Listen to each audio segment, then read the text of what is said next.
અમદાવાદમાં આકરી ઠંડીનો રાઉન્ડ શરૂ થયો ત્યારે વિદ્યાર્થીઓને રાહત આપવા માટે જિલ્લા શિક્ષણ અધિકારી દ્વારા મહત્વની સૂચના અપાઈ। શિયાળાની ઠંડી વધતા ડીઈઓએ શહેરની તમામ શાળાઓને સવારની પાળીનો સમય મોડો કરવા મૌખિક સૂચના આપી।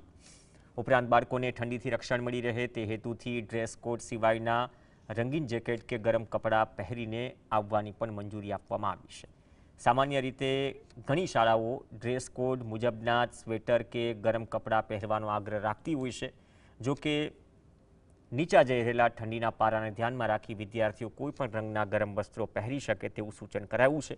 જો કે આ સૂચનો ડીઈઓ દ્વારા મૌખિક રીતે અપાયા, તેનો કોઈ પરિપત્ર બહાર આવ્યો નથી। આમ છતાં કોઈ શાળા મનમાની કરે તો જિલ્લા શિક્ષણ અધિકારીની કચેરીએ વાલીઓ ફરિયાદ કરી શકશે। શાળામાં વિદ્યાર્થીઓને ઠંડીના રક્ષણ માટે જે ગરમ કપડાં એમના વાલીઓ દ્વારા પહેરાવવામાં આવતા હોય એને માન્ય રાખવા જોઈએ। અતિશય ઠંડીમાં બાળકને ગરમ કપડાં એ એના રક્ષણ માટે છે, એમાં કોઈ પણ પ્રકારે આપણે દબાણ કરીએ, અમુક કપડાંનો જ આગ્રહ રાખીએ એ જરા પણ યોગ્ય નથી। એ માનવતાની રીતે પણ યોગ્ય નથી અને શૈક્ષણિક નિયમોની રીતે પણ યોગ્ય નથી।